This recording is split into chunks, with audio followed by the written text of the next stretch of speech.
राधे राधे। जय श्री कृष्णा।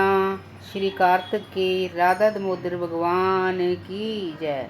आज हम कार्तिक मास के सातों बार की कहानी सुनेंगे। कार्तिक मास में सभी कथा कहानियों के साथ में सातों बार की कहानी जरूर सुननी चाहिए।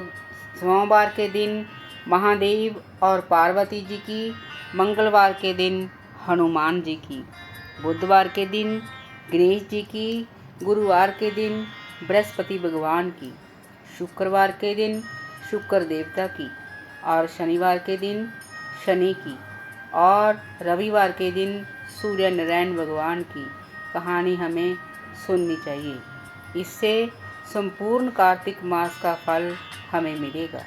अगर आप कार्तिक मास का स्नान कर रहे हैं तो कार्तिक की सभी कथा कहानियों के साथ में इन कहानियों को भी जरूर सुनें।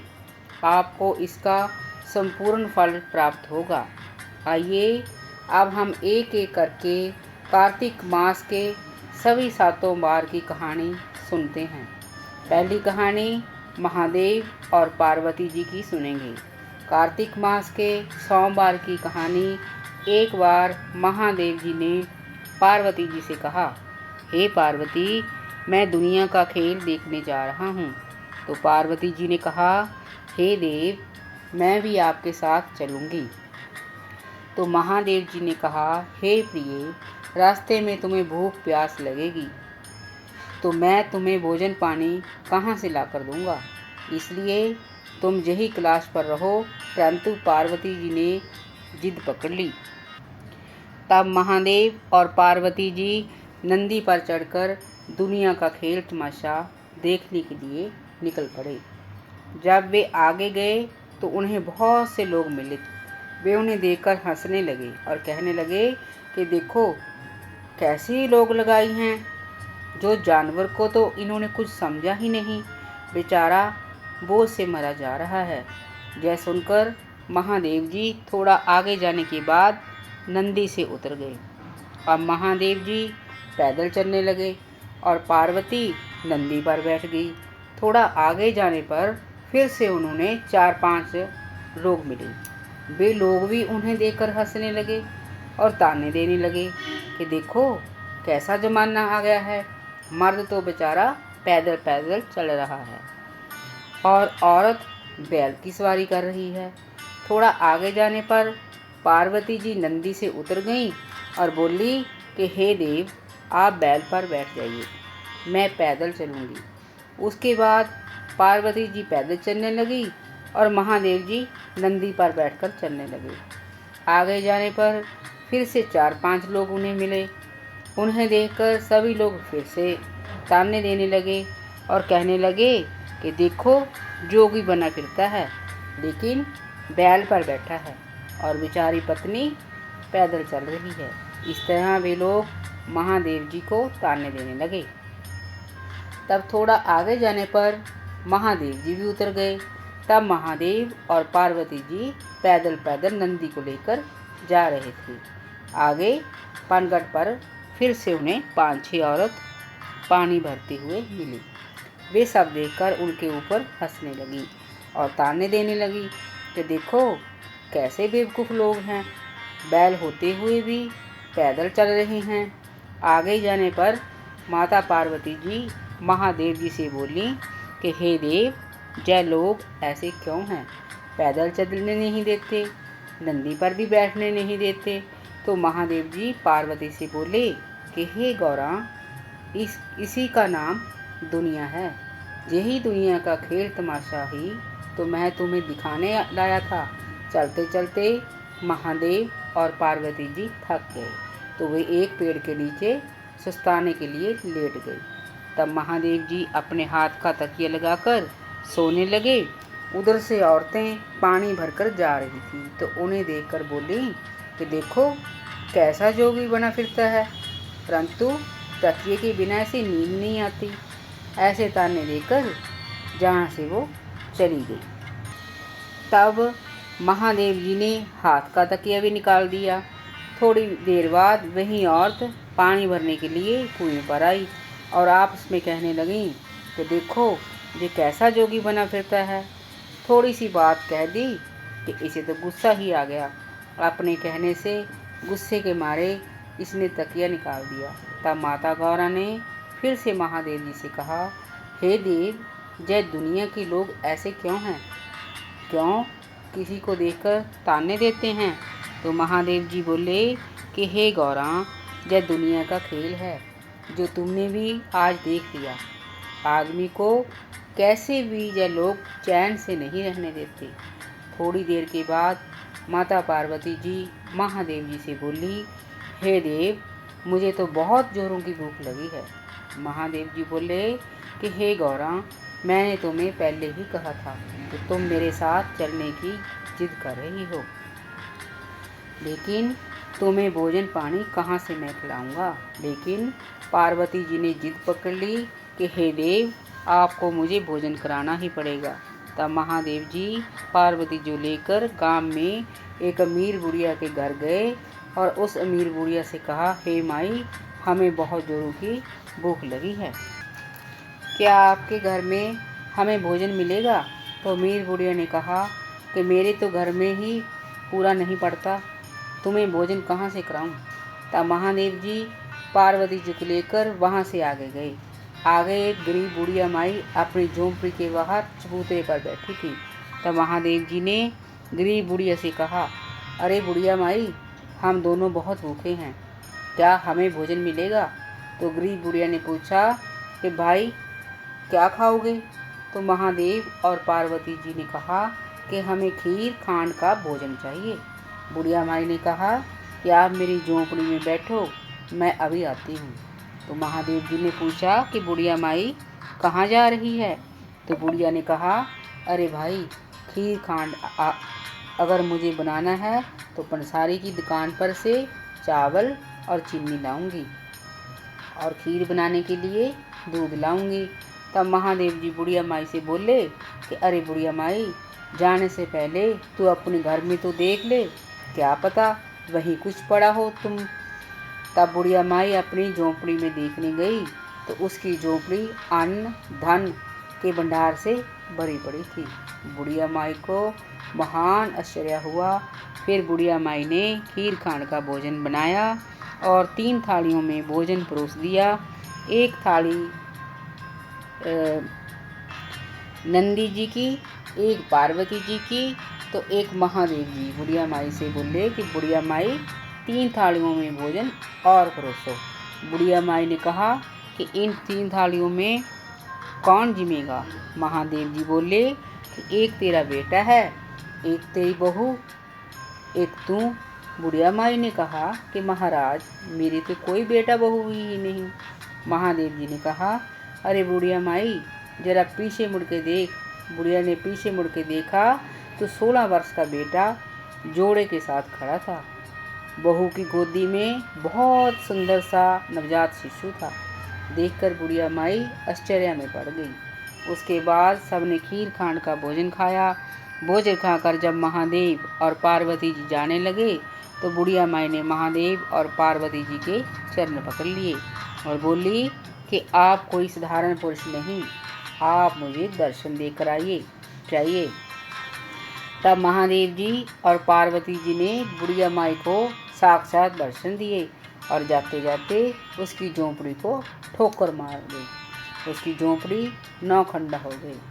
तब बुढ़िया माई महादेव और पार्वती जी से बोली कि इस बची हुई खीर खांड के प्रसाद का मैं क्या करूं?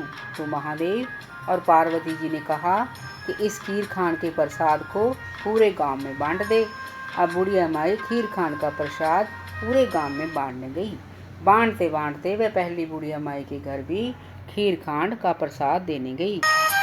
अमीर बुढ़िया गरीब बुढ़िया से बोली, अरे आज तो खीर खांड का प्रसाद बांट रही है, तेरे घर में तो खाने को चने नहीं, तू कहाँ से खीर खांड का प्रसाद बांट रही है और खुशी में बांट रही है। तब गरीब बुढ़िया ने अमीर बुढ़िया को पूरी उत्तर दी।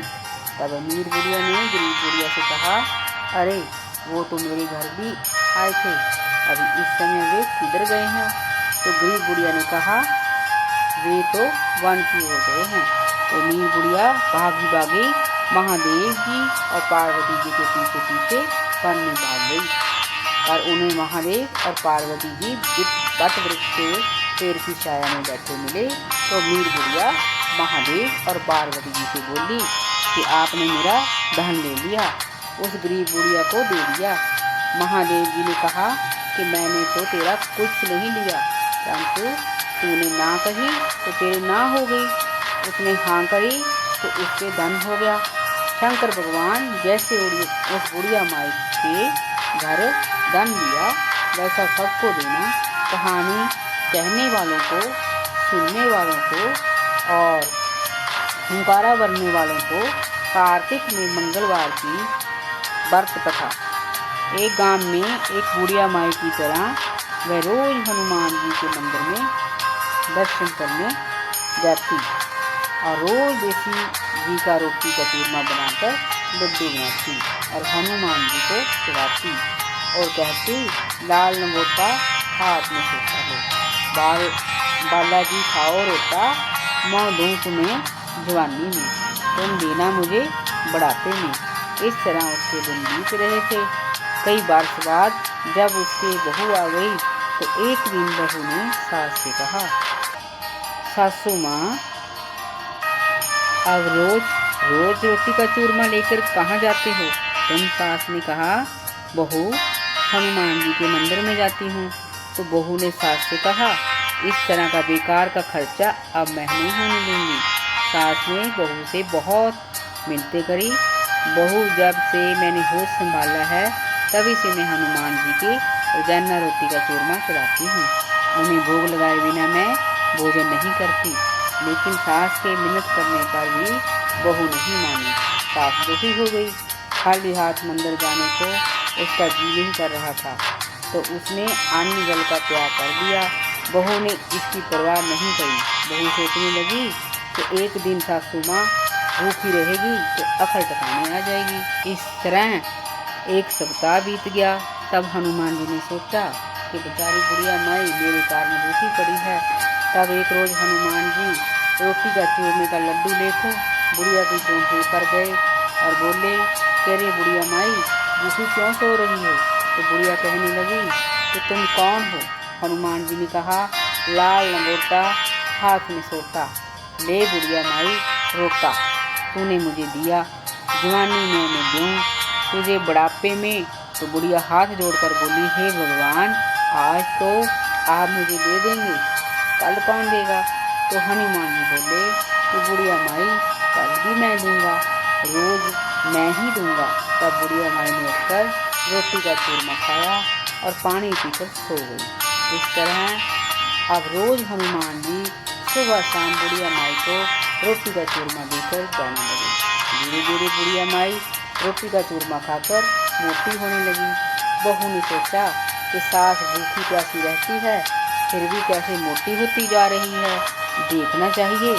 तब एक रात को बहू ने छुप कर देखा तो हनुमान जी स्वयं बुढ़िया माई के लिए रोटी का चूरमा लेकर गए और अंतर्ज्ञान हो गए। जब बहू ने देखा तो उसकी आंखें फटी की फटी रह गई। पाँव से नीचे से जमीन और ऊपर से आसमान गायब हो गया। बहू भागकर सासू के चरणों में पड़ गई और बोली कि सासू माँ मुझे माफ़ कर दो, आप रोज मंदिर जाया करो, देसी गाय के घी का चूरमा का लड्डू लेकर हनुमान जी के भोग लगाया करो। अब मैं भी आपके साथ चलूँगी। हे हनुमान जी महाराज, जैसे आपने बुढ़िया माई को दिया ऐसे सबको देना। कहानी कहने वालों को, सुनने वालों को और हंकारा भरने वालों को। अब सुनाते हैं गणेश जी की कहानी। बहुत छोटा सा गांव था। उस गांव में एक बुढ़िया माई अकेली रहती थी। वह जंगल में लकड़ियां बनकर गांव के हाट में बेचती थी। उससे जो पैसा आता वह उसी से वह आटा दाल तेल घी गुड़ लाती थी। यही उसकी जीविका का साधन था। तब एक बार की बात है, बुढ़िया माई जंगल में लकड़ी बीन रही थी। तभी उसे एक छोटा सा चूहा दिखाई दिया जो ठंड के कारण बेहोश पड़ा था और थर थर काँप रहा था। बुढ़िया माई को उस चूहे पर दया आ गई। वह उसे उठाकर घर ले गई। घर जाकर उसने रुई के फांस में घुसा दिया और उसकी जान बचाई। उसे दूध रोटी खाने को दी। अब चूहा बुढ़िया के साथ रहने लगा। बुढ़िया उसे अपने बेटे की तरह पालने पोसने लगी। बुढ़िया ने उसका नाम मूसा रखा। धीरे धीरे पूरे गांव भर को पता चल गया कि वह मूसा बुढ़िया का बेटा है। बुढ़िया माई उसे अपने बेटे की तरह पालती। इसी तरह समय बीतने लगा। तब एक दिन की बात है, उस गांव के राजा के बेटे की शादी थी। पूरे गांव में से हर घर में एक जना बारात में जा रहा था। तब पड़ोसियों ने बुढ़िया माई से पूछा कि अरे बुढ़िया माई, जहाँ से राजा जी की बेटी की बारात में कौन जाएगा? तो बुढ़िया माई बोली, मेरा तो मूसा के अलावा और कोई नहीं, मेरा तो मूसा ही बारात में जाएगा। आप लोग मेरे बेटे का अच्छे से ध्यान रखना, साथ लेकर जाना और साथ ही लेकर आना। तो पड़ोसियों ने कहा, बुढ़िया माई तू चिंता मत कर, हम तेरे मंशा को मूसा को ध्यान रखेंगे। तो विवाह वाले दिन राजा के बेटे की बारात में पूरे गांव के साथ बुढ़िया का मूसा भी गया। बारात पड़ोसी गांव में पहुंची। तब सारे बाराती तालाब पर स्नान करने लगे। वहीं एक उधर मूसा भी स्नान कर रहा था। तालाब के ठीक सामने राजा का महल था, जहां से राजकुमारी झुरंके में से बारातियों को देख रही थी। राजकुमारी ने सभी बारातियों के साथ मूसे को भी देखा स्नान करते हुए। तो राजकुमारी ने जब मूसे को देखा तो वह आश्चर्य में पड़ गई कि शाम को बारात सज धज कर बैंड बाजों के साथ दुल्हन के महल में पहुंची। बरमाला में दुल्हन नहीं आई तो दुल्हन के माता पिता ने दासियों को भेजकर राजकुमारी को बुलवाया, लेकिन राजकुमारी नहीं आई। मुहूर्त का समय टल रहा था। पंडित जी बार बार एक ही बात बोल रहे थे कि जल्दी से नववधू को बुलाओ, मुहूर्त का समय निकल रहा है। तब राजा रानी अपनी बेटी को बुलाने उसके कक्ष में गए तो राजकुमारी ने विवाह करने से इनकार कर दिया। राजा रानी ने इसका कारण पूछा तो राजकुमारी बोली कि मैं राजकुमार से विवाह नहीं करूँगी। उन्हीं की बारात में उनके गांव का एक मूसा आया है, उससे विवाह करूँगी। राजा रानी ने अपनी बेटी को बहुत समझाया कि राजकुमार बहुत सुंदर है, बलवान है, अमीर है, राजघराने से है, जबकि मूसा एक गरीब बुढ़िया का चूहा है। लेकिन राजकुमारी ने जिद पकड़ ली। राजा रानी ने अपनी बेटी को बहुत समझाया कि राजकुमार बहुत सुंदर, बलवान और अमीर राजघराने से है, जबकि मूसा एक गरीब बुढ़िया का चूहा है। लेकिन राजकुमारी ने जिद पकड़ ली थी। तो राजा रानी ने बारात में दूल्हे से माफ़ी मांग ली और कहा कि हमारी बेटी तो आपके साथ बारात में आए मूसे से शादी करना चाहती है। सारे बाराती राजकुमार सब नाराज होकर बिना कुछ खाए पिए ही चले गए। तब राजा रानी ने अपनी राजकुमारी का विवाह मूसा से करवा दिया। उधर जब बारात गांव में लौट आई तो बुढ़िया ने गांव वालों से और पड़ोसियों से पूछा कि तुम सब तो लौट आए, मेरा मूसा कहाँ है? तो गांव वालों ने बुढ़िया से कहा, अरे बुढ़िया, तेरा मूसा तो राजकुमारी से शादी कर रहा है, वह तो तेरे लिए बहू धन दौलत लेकर आ रहा है, तू तो नई बहू के स्वागत की तैयारी कर। ऐसा सुनते ही बुढ़िया ने घर की साफ सफाई करी, मांडने बांधे, चौंका पूरा करा, गुड़ की लापसी बनाई, पूड़ी बनाई, पताशा गुड़ मंगवाया, गांव की औरतों को बुलाकर मंगल गीत गाए। तभी मूसा रथ में राजकुमारी के साथ बैठकर खूब धन दौलत लेकर आ गया। बुढ़िया ने बेटा बहू की आरती करी, गृह प्रवेश करवाया, पूरे पड़ोस में गुड़ और पताशा बंटवाया था। इस तरह बुढ़िया का समय अब और भी खुशी खुशी बीतने लगा। तब एक दिन नई बहू ने सोचा कि मेरी सासू माँ को तो गणेश भगवान के दर्शन करवाने चाहिए। इस बेचारी को तो पता ही नहीं कि इसका मूसा तो साक्षात गणेश भगवान है। तब एक दिन रोज की तरह मूसा अपनी खोली तार कर अंदर नहा रहा था।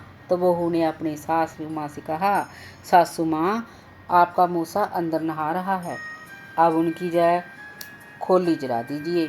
तो सासू बोली, बहू अगर खोली जला दूंगी तो मेरा मूसा क्या पहनेगा।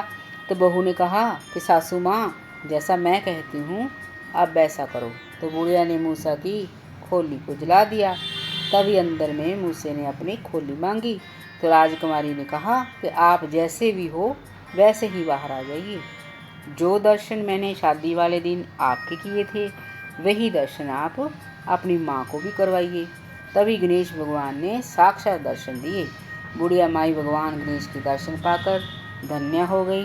गणेश भगवान, जैसे आपने मूसा वेश में बुढ़िया माई को दर्शन कराए, राजकुमारी को दर्शन दिए, वैसे हमें भी देना, कहानी कहने वालों को, कहानी सुनने वालों को और हुंकारा भरने वाले को।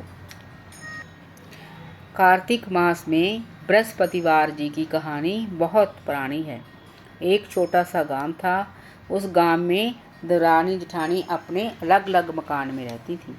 देवरानी बहुत अमीर थी तो जेठानी बहुत गरीब थी। तब एक बार की बात है, जेठानी को किसी ने कहा, कार्तिक मास में सभी गुरुवार का व्रत करके केले के पेड़ को सींचते हैं, बाती करते हैं, गुड़ चना गाय को खिलाते हैं, पीला खाना, पीला पहनना, घर की इससे गरीबी दूर हो जाती है। तो जेठानी भी गांव की महिलाओं के साथ कार्तिक मास में बृहस्पति का व्रत करने लगी। चने की दाल को एक दिन पहले ही वह पानी में भिगो देती थी और गुरुवार के दिन चने की दाल गुड़ गाय को खिलाती, पीले कपड़े पहनती और चने की दाल और बेसन के बने लड्डू हलवा खाती। उस दिन वह नमक नहीं खाती थी, ना कपड़े धोती थी। उस दिन वह विष्णु भगवान जी की पूजा करती, केले के पेड़ को सींचा करती। इस तरह कार्तिक मास में गुरुवार के व्रत करते ही उसका घर अन्नदान के भंडार से भर गया। पति को भी बहुत अच्छी नौकरी मिल गई। उसके 10 महीने के बाद उसे एक सुंदर पुत्र पैदा हुआ। तब एक दिन देवरानी को पता चल गया कि जेठानी की बहुत पैसे वाली हो गई है। तो उसने इसका कारण जेठानी से पूछा। जेठानी तो बड़ी ही भोली थी, चालाकी उसे आती नहीं थी। तो उसने कार्तिक मास में गुरुवार का व्रत करने वाली बात बता दी और कहा, मेरे ऊपर तो बृहस्पति देव भगवान की कृपा है। लेकिन देवरानी को विश्वास नहीं हुआ, कोई व्रत करने से भी अमीर होता है। देवरानी को लगा कि जेठानी भी कोई टोने टोटके और जादू टोने करती है। तो वो अपनी जेठानी पर नज़र रखने लगी। कुछ दिन तक नज़र रखने पर भी उसे कुछ दिखाई नहीं दिया तो वह मन ही मन कुढ़ने लगी। उसने नगर के राजा से शिकायत कर दी कि मेरी जेठानी जादू टोने करती है, उसके ऊपर किसी भूत प्रेतनी डाकण का साया है, वह पूरे गांव के लिए अपशगुन है। तब राजा ने जेठानी, जेठ और उसके नवजात बच्चे को गिरफ्तार करके जेल में डाल दिया। उस दिन गुरुवार का दिन था। जेठानी का गुरुवार का व्रत रखा हुआ था। उसने व्रत भी नहीं खोला था, वह सुबह भूखी प्यासी थी। वह राजा रानी भी हर गुरुवार का व्रत रखते थे और वे दोनों भी विष्णु भगवान के परम भक्त थे। जब रात्रि में राजा रानी गुरुवार का व्रत खोलने बैठे तो दास दासियां उनके लिए भोजन का थाल लेकर आईं। दासियों ने राजा रानी के आगे भोजन का थाल रख दिया। दोनों ही थालियों में बेसन के लड्डू और बेसन का हलवा था और एक कटोरी में दही था। जैसे ही राजा के सामने रखी थाली दृष्टि पड़ी तो राजा का भोजन कीड़ों में बदल गया, लेकिन रानी की थाली में भोजन ज्यों का त्यों रखा हुआ था। तब रानी ने दासियों से कहा, राजा, भोजन की थाली में कीड़े कैसे आ गए? महाराज के लिए दूसरी थाल में भोजन लगवाओ। दास दासियों को भी बड़ा आश्चर्य हुआ कि जब वे रसोई में से लाए थे तो कीड़े नहीं थे, अब कहाँ से आ गए। उसके बाद दास दासियाँ उस थाल को वापस रसोई में ले गई और दूसरे थाल में दोबारा भोजन परोस करके लाई। लेकिन जैसे ही राजा के सामने थाल रखा, जैसे ही थाल में रखे भोजन पर दृष्टि पड़ी तो पुनः भोजन में कीड़े हो गए। अब तो राजा रानी दोनों ही को महान आश्चर्य हुआ। तभी उनके राज ज्योतिषी वहाँ आ गए। राजा रानी ने राजा ज्योतिष को पूरी बात बताई। तब राजा ज्योतिषी ने अपनी विद्या से पता लगाया कि राजा ने नगर में एक बेकसूर स्त्री पुरुष और उनके नवजात बच्चे को जेल में डाला है। तब राजा ज्योतिष ने राजा रानी से कहा, हे महाराज, आज आपके हाथों एक घोर अपराध हुआ है। आज आपने जिनको जेल में डाला है वे विष्णु भगवान के परम भक्त हैं। उसकी पत्नी बड़ी ही सती साध्वी है। वह हर गुरुवार का पूरे नियम धर्म से व्रत रखती है। आज उसका भी बृहस्पतिवार का व्रत है और वह सुबह से ही भूखी प्यासी है। आपने एक बृहस्पति देव भगवान के भक्त को बिना कसूर के ही सजा सुना दी, इसलिए आपके ऊपर भगवान रुष्ट हुए। अतः आप उन्हें आदर के साथ छोड़ दीजिए। तब राजा ने पहरेदार भेजकर उन्हें जेल में से महल में बुलवाया। राजा ने उनसे अपनी गलती की क्षमा मांगी। तब राजा रानी ने जेठानी और उसके पति और बच्चे को पहले भोजन परोसा। जेठानी को व्रत वाला भोजन और उसके पति को 56 तरह के व्यंजन परोसे। स्वयं राजा रानी ने अपने हाथों से उन्हें भोजन परोसा और उन्हें खूब सारा धन देकर विदा कर दिया। उसके बाद राजा रानी ने अपना भी गुरुवार का व्रत खोला और इस बार राजा की दृष्टि थाली में रखे भोजन पर पड़ी तो भोजन कीड़ों में नहीं बदला, वह वैसे ही पड़ा था। तब राजा रानी ने पूरी नगरी में जय ढिढोरा पिटवा दिया कि सभी को कार्तिक मास के सभी गुरुवार का व्रत करना चाहिए और उस दिन विष्णु भगवान की पूजा करनी चाहिए। केले के पेड़ की पूजा करनी चाहिए, केले के पेड़ को सींचना चाहिए और उसे दिया बत्ती लगाना चाहिए। पीला खाना चाहिए, पीला पहनना चाहिए, नमक नहीं खाना चाहिए। जो हो विष्णु भगवान की जय हो। बृहस्पति भगवान की जय। कार्तिक मास की शुक्रवार की कहानी। एक बार एक नगर में एक गुजरी थी। वह अपने एक बेटा बहू के साथ रहती थी। गुजरी शुक्र देवता की परम भक्ति थी। वह रोज शुक्र देवता की पूजा करती और हर शुक्रवार का व्रत करती। हर रोज सुबह उठती, स्नान आदि से निवृत्त होकर शुक्र देवता को स्नान कराती, तिलक करती, घी का दीपक जलाती और भोग बना करके सबसे पहले शुक्र देवता के भोग चढ़ाती। उसके बाद ही वह गृहस्थी का दूसरा काम करती। गुजरी के 2 भैंसें 3 गायें थीं। वह रोज दूध निकालती और फिर दूध बेचने जाती। दूध बच जाता तो वह दही जमाती, घी निकालती, दही भी बेचती, घी भी बेचती। वह रोज लोगों को अच्छा बिना मिलावट का दूध और घी बेचती। शुक्रदेव भगवान बुढ़िया माई की सेवा पूजा से बहुत प्रसन्न थे।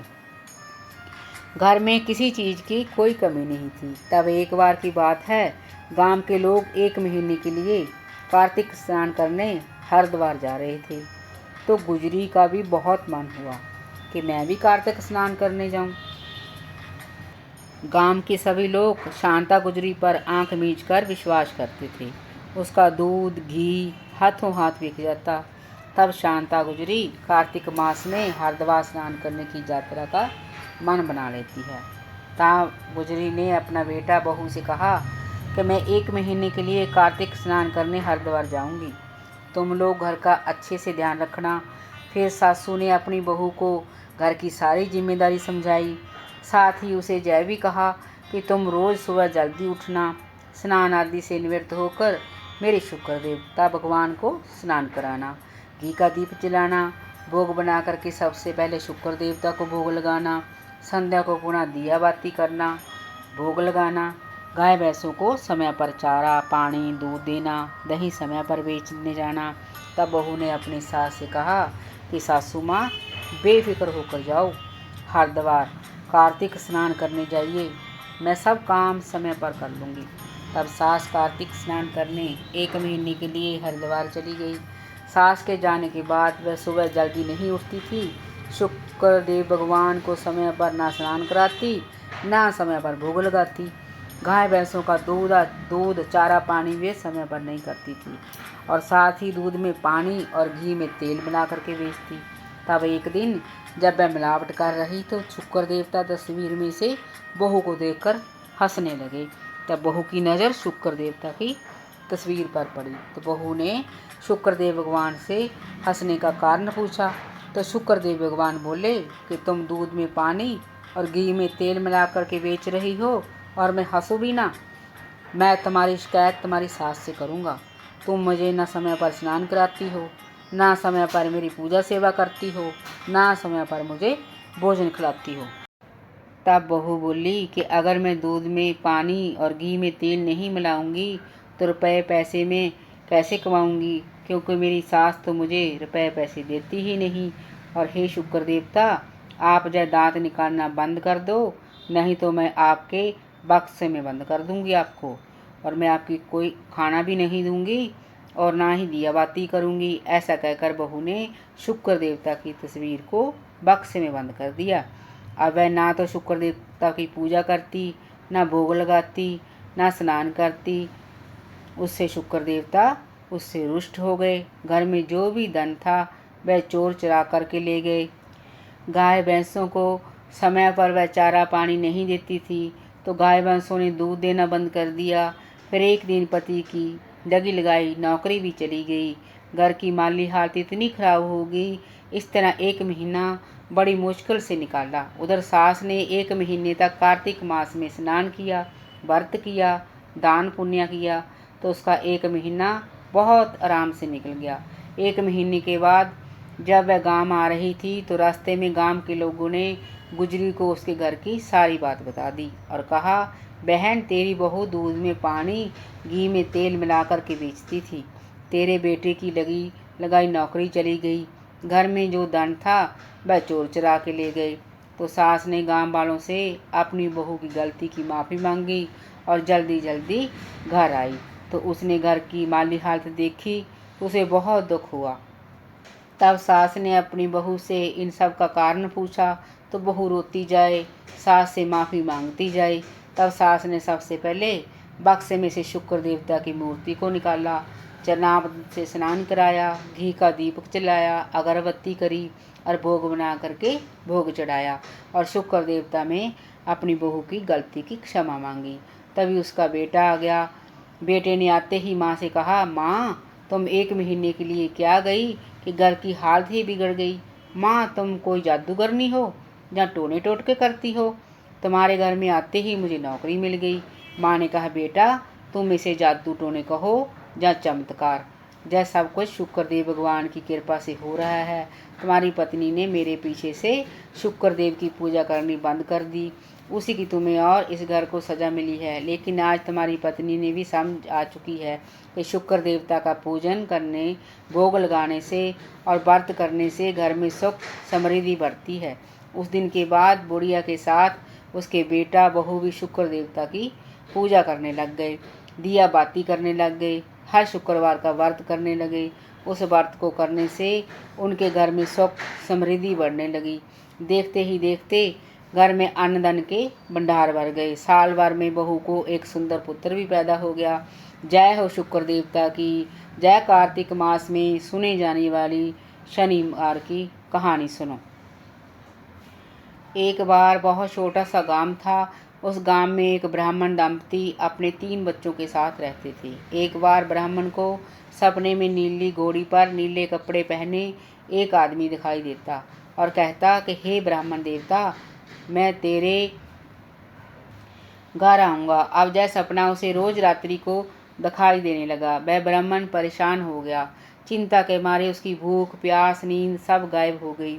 दिन पर दिन वह सूखने लगा। उसका शरीर पीला पड़ गया, आंखों के नीचे गड्ढे पड़ गए। लेकिन उसने यह बात किसी को नहीं बताई। तब एक दिन उसकी पत्नी ने अपने पति से पूछा, हे स्वामी, मैं आपको अच्छा खिलाती हूँ, अच्छा पहनाती हूँ, फिर भी आप दिन पर दिन सूख रहे हो, इसका क्या कारण है? आपको कौन सी चिंता सता रही है? तो ब्राह्मण ने अपनी पत्नी से कहा, भगवान मुझे रोज सपने में नीले कपड़े पहने नीले घोड़े पर एक आदमी दिखाई देता है और वह कहता है कि मैं तेरे घर आऊँगा। ब्राह्मण ने कहा कि हे स्वामी, वह तो शनिदेव है। अब की बार जब आपको वह दिखाई दें तो उनसे कहना कि आप मेरे स्वाप प्रहार के लिए लग जाओ। उससे ज़्यादा अवधि के लिए उन्हें लगने मत देना। यह सुनकर ब्राह्मण को थोड़ा धैर्य मिला। उस रात्रि को ब्राह्मण को पुण्य यही स्वप्न आया। शनिदेव महाराज ब्राह्मण से बोले कि हे ब्राह्मण देवता, मैं तेरे घर आऊँगा। ब्राह्मण ने कहा, हे शनिदेव, आप कितने समय से लिए लगोगे? शनिदेव महाराज बोले, अब हम कर रहे हैं शनिवार की कथा। एक बार बहुत छोटा गांव था। उस गांव में एक ब्राह्मण दंपति अपने 3 बच्चों के साथ रहते थे। एक बार उस ब्राह्मण को सपने में नीली घोड़ी पर नीले कपड़े पहने एक आदमी दिखाई देता है और कहता है, हे ब्राह्मण देवता, मैं तेरे लगूंगा। अब यह सपना उसे रोज रात्रि को दिखाई देने लगा। तब ब्राह्मण परेशान हो गया। चिंता के मारे उसकी भूख, प्यास, नींद सब गायब हो गई। दिन भर सूखने लग गया। उसका शरीर पीला पड़ गया, आंखों के नीचे गड्ढे पड़ गए। लेकिन उसने यह बात किसी को नहीं बताई।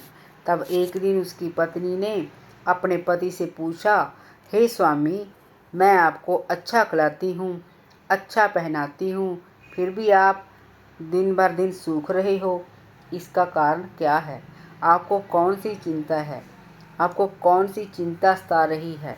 तो ब्राह्मण ने अपनी पत्नी से कहा कि भगवान, मुझे रोज सपने में नीले कपड़े पहने नीले घोड़े पर एक आदमी दिखाई देता है और वह कहता है, मैं तेरे लगूंगा। ब्राह्मणी ने कहा, हे स्वामी, वह तो शनिदेव हैं। अब की बार जब आपको वह दिखाई दें तो उनसे कहना कि मेरे सवा पैर के लिए लग जाओ, इससे ज़्यादा अवधि के लिए उन्हें लगने मत देना। यह सुनकर ब्राह्मण को थोड़ा धैर्य मिला। उसी रात्रि को ब्राह्मण को पुनः यही स्वप्न आया। शनिदेव महाराज ब्राह्मण से बोले कि हे ब्राह्मण देवता, मैं तेरे लगूंगा। ब्राह्मण ने कहा कि हे शनिदेव, आप कितने समय के लिए लगोगे? शनिदेव महाराज बोले कि ब्राह्मण देव, मैं 7 वर्ष के लिए लगूंगा। तो ब्राह्मण हाथ जोड़कर विनती करने लगा और बोला कि हे शनिदेव, मैं तो गरीब हूँ, इतना समय मैं झेल नहीं पाऊंगा। तब शनिदेव बोले, मैं फिर तेरे 6.5 वर्ष के लिए लगूंगा। फिर से ब्राह्मण बोला कि हे शनि महाराज, मैं आपके चरण पकड़ता हूँ, कृपया मेरी अवधि कम कीजिए। तब शनिदेव बोले, अब तो मैं तेरे 2.5 साल के लिए लगूंगा। ब्राह्मण फिर से हाथ जोड़ने लगा और विनय करने लगा। तब शनिदेव ने कहा, हे ब्राह्मण देव, हे ब्राह्मण देव, सवा पहर तो लगूंगा ही, क्योंकि इतना तो मैं कोड़ी कलगी मंगता भिखारी के भी लगता हूँ। तब ब्राह्मण ने कहा कि ठीक है। उसके बाद शनिदेव ब्राह्मण के सवा पहर के लिए लग गए। उसी समय ब्राह्मण की नींद खुल गई और देखा तो सुबह के 4 बज रहे थे। ब्राह्मण ने अपनी पत्नी से कहा कि भगवान, शनिदेव मेरे सवा पहर के लिए लग गए हैं, इसीलिए मैं वन में जाकर तपस्या करके समय बताऊं तो मेरे लिए भोजन पानी बांध दें, और पीछे से तो किसी से लड़ाई मत करना, घर में बैठी रहना, बच्चों को भी बाहर मत निकलने देना, और इसी सवा पहर में शनि वाले समय में कोई गाली भी दे तो चुपचाप सुन लेना। ऐसा समझा बुझाकर ब्राह्मण जंगल में चला गया। जंगल में ब्राह्मण एक पीपल के पेड़ के नीचे चूते पर बैठ जाता है और हनुमान चालीसा का पाठ पढ़ने लगा। 1 पहर बीत गया तो ब्राह्मण ने सोचा कि बाकी का समय तो मैं रास्ते में घर जाने में ही बिता दूंगा। ऐसा सोचकर वह घर से निकल गया। रास्ते में उसे एक सब्जी की बाड़ी दिखाई देती है जिसमें मतीरे उग रहे थे। ब्राह्मण ने माली से 2 मतीरे खरीदे और उसे अपनी झोली में डाल लिया और आगे चलने लगा। तब शनिदेव ब्राह्मण एक बूढ़े साधु का वेश बनाकर ब्राह्मण के पास आए और पूछने लगे कि हे ब्राह्मण देव, तेरी झोली में क्या है? तो ब्राह्मण ने साधु महाराज से कहा, हे साधु महाराज, मेरी झोली में तो मतीरे हैं। साधु ने कहा, तू अपनी झोली खोल करके दिखा। ब्राह्मण ने जैसे ही झोली खोल कर दिखाई तो उसमें से उस नगर के राजा के दोनों राजकुमारों की मुंडी निकली, मतीरे नहीं निकले। तब वह साधु महाराज उस ब्राह्मण को लेकर नगर के राजा के पास गए और बोले, हे महाराज, आपके दोनों बेटों की तरह इस ब्राह्मण ने हत्या कर दी। इसकी झोली में आपके दोनों पुत्रों की मुंडियां हैं। आप इससे इसकी झोली को खोल करके देखो।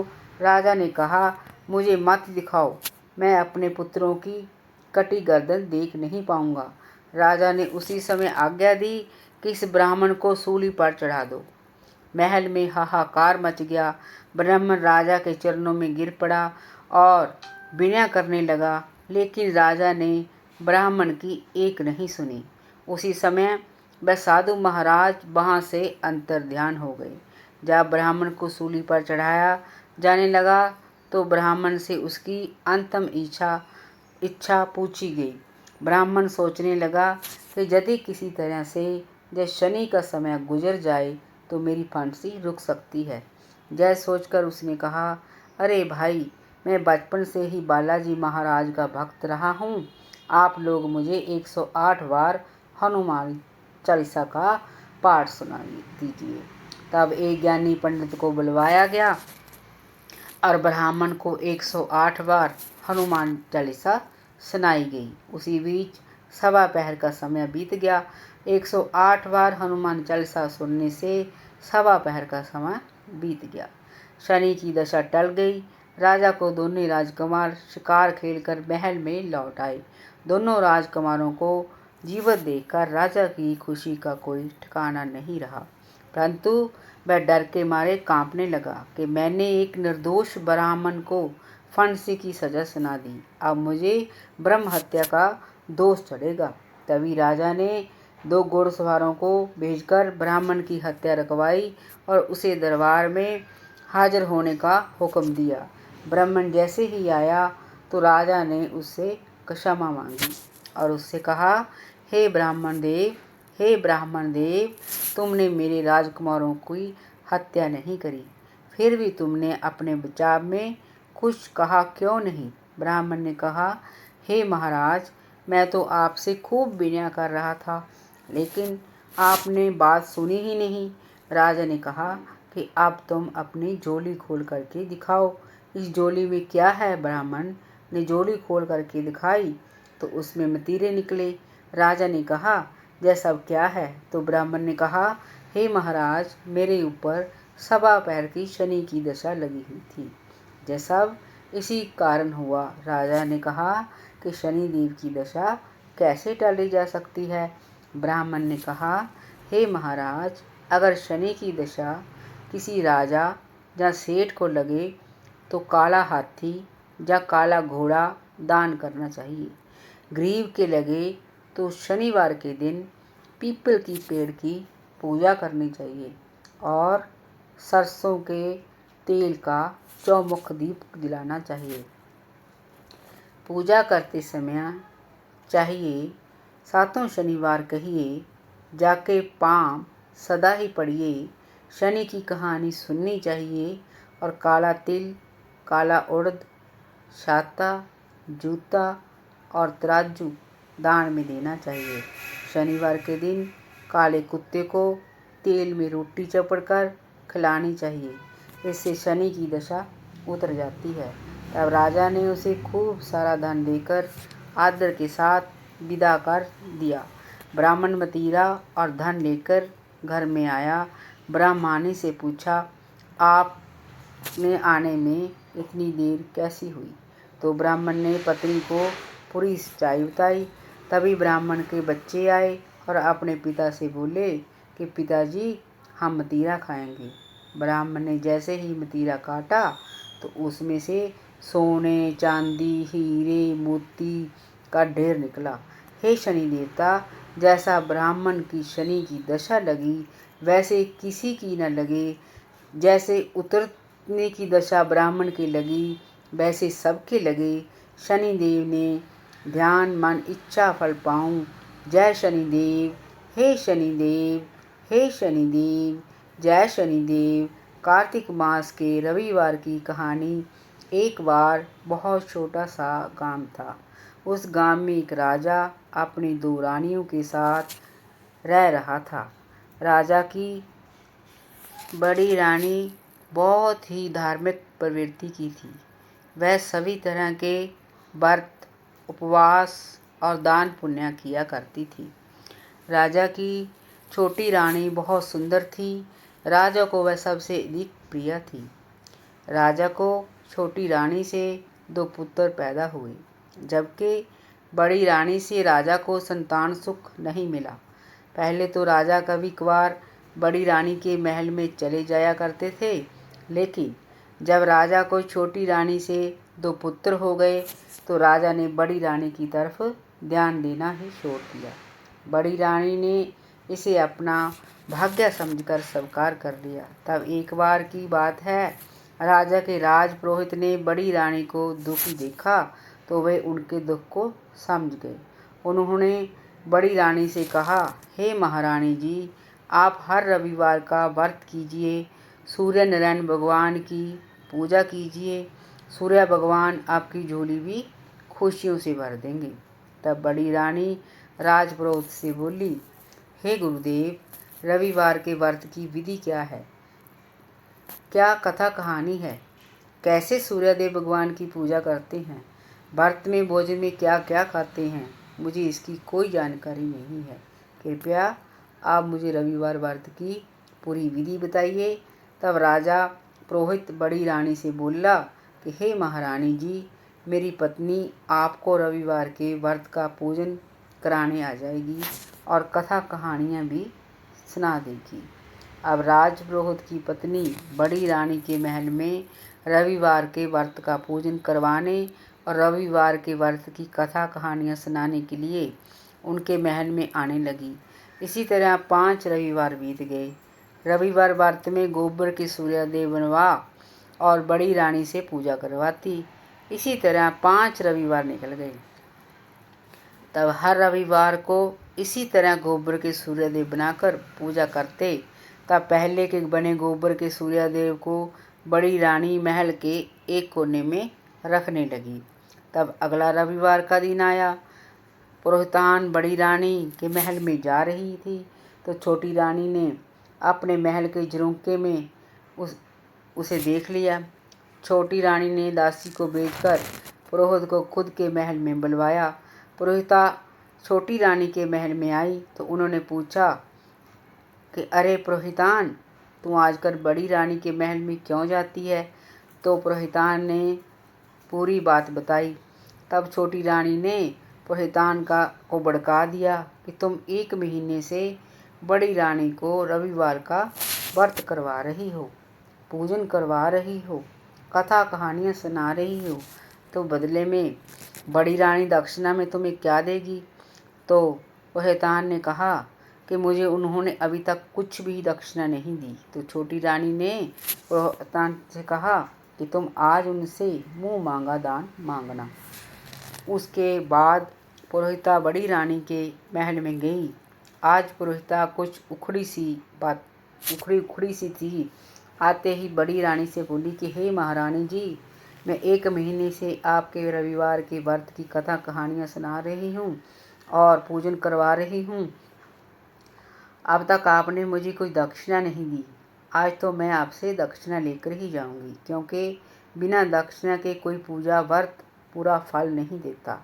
तब बड़ी रानी ने पुरोहिता से कहा कि पुरोहिता जी, मैं कल रविवार के व्रत का अध्यापन करूंगी। आप 5 जोड़ी ब्राह्मणी को घर बुलाकर ले जाना।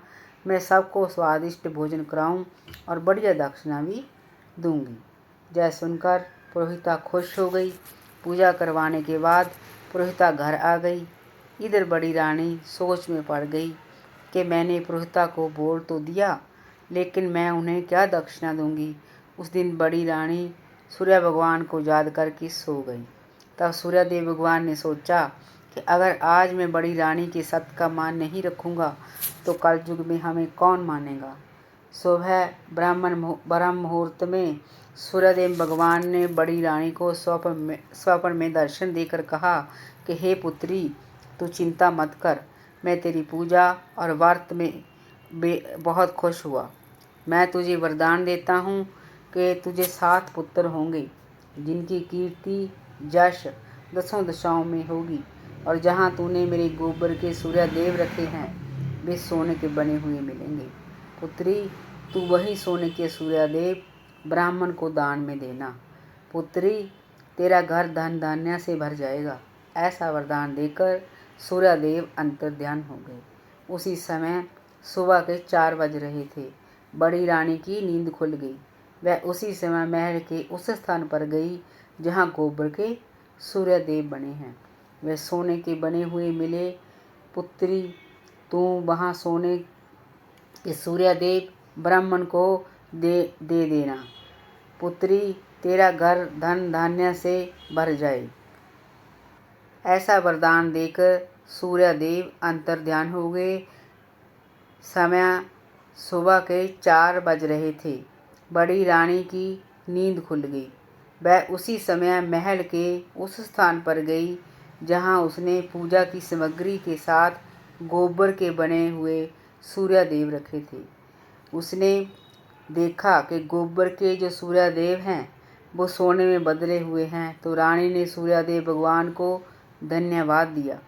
फिर स्नान आदि से निवृत्त होकर सूर्यदेव भगवान को अर्घ्य देकर पूजा आदि से निवृत्त होकर उसने दसों दिशाओं के साथ 56